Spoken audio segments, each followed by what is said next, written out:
In this video, I'm going to compare this Tesla Model 3 to the Rivian R1S and R1T and talk about some of the features that I think Rivian should steal from Tesla and some of the things that I think Rivian does a little bit better. Stick around. So we're in LA. We decided we'd try out Tesla Model 3. We rented one at the airport. We're here for just a family trip, and so we rented a Tesla Model 3 in red, of course, because red. And we really have enjoyed it. Driven it around for several days now, and I think I can make some comparisons between the Tesla Model 3 and the Rivian. Really, in a lot of ways, it's apples to oranges. There's so many things you can't compare just because it's a completely different form factor. So I'll avoid those things. But there are a couple things that I do really like, mainly small software features that I think the Rivian should take from the Tesla. And then a couple things that I think the Rivian does a little bit better. Now, one thing I have to say from the start, there are two really important differences between these vehicles that I think they just need to be discussed right up front. First of all, the price. This model starts at $35,000. The Rivian is twice that at starting. So that's a big difference. And you can tell in the price that the interior of the Rivian is just kind of like a level above, but a lot of that is probably just has to do with the price point. The second item, which is really important, is the Tesla supercharging network. Yes, it is that good, everyone. It's great. And you know, the chargers are everywhere. They're always where you want them to be. Your car can just like take you from one to the other and tell you how long to charge. And this, of course, is for longer road trips. A lot of times we charge at home, but even still, it's nice to have the chargers out there. The superchargers, they're just everywhere. They do a great job. So those are things that I think need to be discussed. But let's get on to some of the really cool little features that I really like. Let's just start with the driving. The Tesla is really nice to drive. It's got all the features you want, all the places you want. I haven't tested out a lot of the self-driving stuff, but you know, the cruise does work really well. The navigation system works really well. It's just a solid car, solid for driving. On the inside, it is pretty nice. It's super comfortable. The space is a little tight in the back. The back seats aren't as comfortable as Rivian, but that's kind of a no-brainer since the Rivian is so much bigger inside. But it is cozy and comfortable. I will say that the trunk is surprisingly large in the Model 3. We were able to fit all of our stuff back there, no problem, and still have the frunk space to use, so that's pretty sweet. One thing that I think really works well is the iPhone charging pad, or the smartphone charging pad.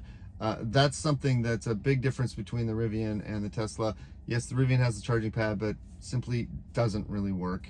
I mean, it kind of works, but it's really hard to get it to work. In this particular one, you can put two phones up there, you just throw them up there and they just start charging. Never had any problems with it. I really love the backup camera in this particular model. It's really nice that it's got this great proximity sensor. So I love the little squiggly lines of the proximity sensor. So that really works well. Don't want to run into that. It's a Rivian. I do like that the Model 3 will indicate whose seatbelts are on if there's a passenger without their seatbelt. Seatbelts, kiddos?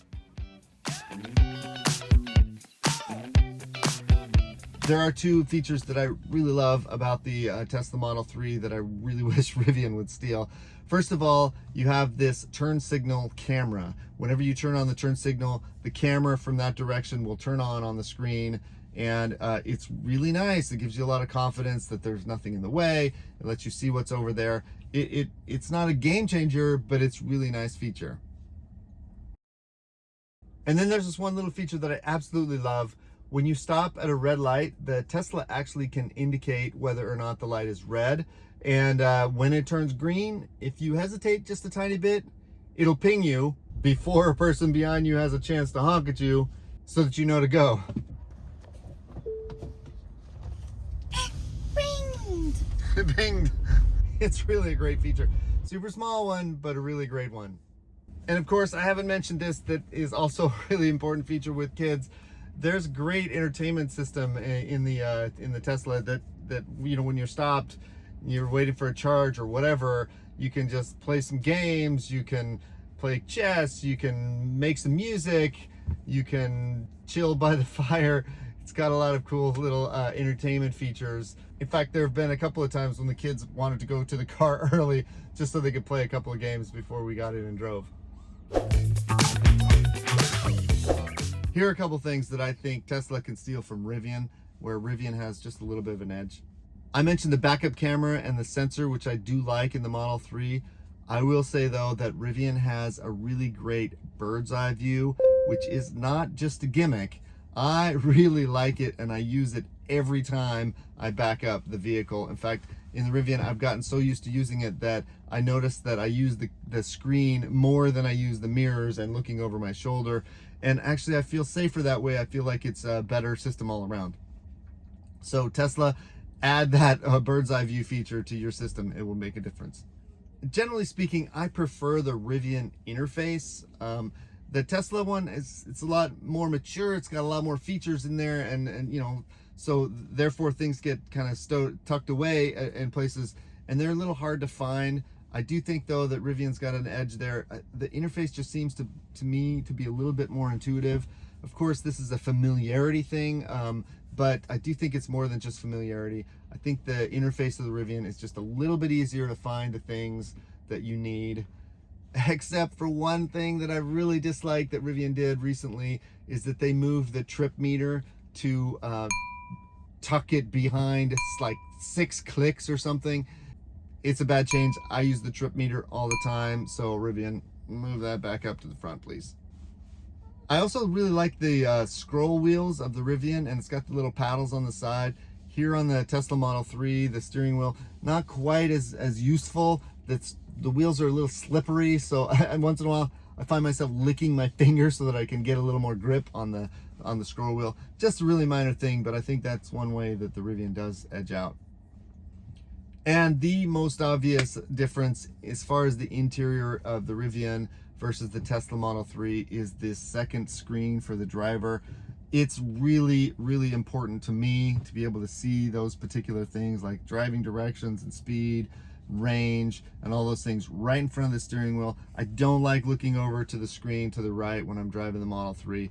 Yes, I know that the Model Y and the Model X and the Model S have that particular feature, but the Model 3 does not. Seems like this is where Tesla's getting a little too cute with its minimalist design. So I really feel like a Model 3 should have a screen in front of the steering wheel. Makes a big difference in the Rivian. So in summary, to answer my own question, can a Rivian owner love the Tesla Model 3? Well, the answer of course is yes. I do love this car. It's a great car. It's a great drive. It's got some great features, a mature software system, which is really nice. Comes with some disadvantages, but overall I love this car. And I do love the Rivian more because of the form factor, mainly. It just fits better to our lifestyle and to our use case. But it's great to have both. I think both is where we want to be, right? All right, well, that's it for this video. Thank you so much for joining us. Please remember to subscribe, hit that like button, leave some comments down below. Let me know what you think of your Tesla Model 3 or of your Rivian and how maybe they compare together. Thanks so much for joining. We'll see you in the next one.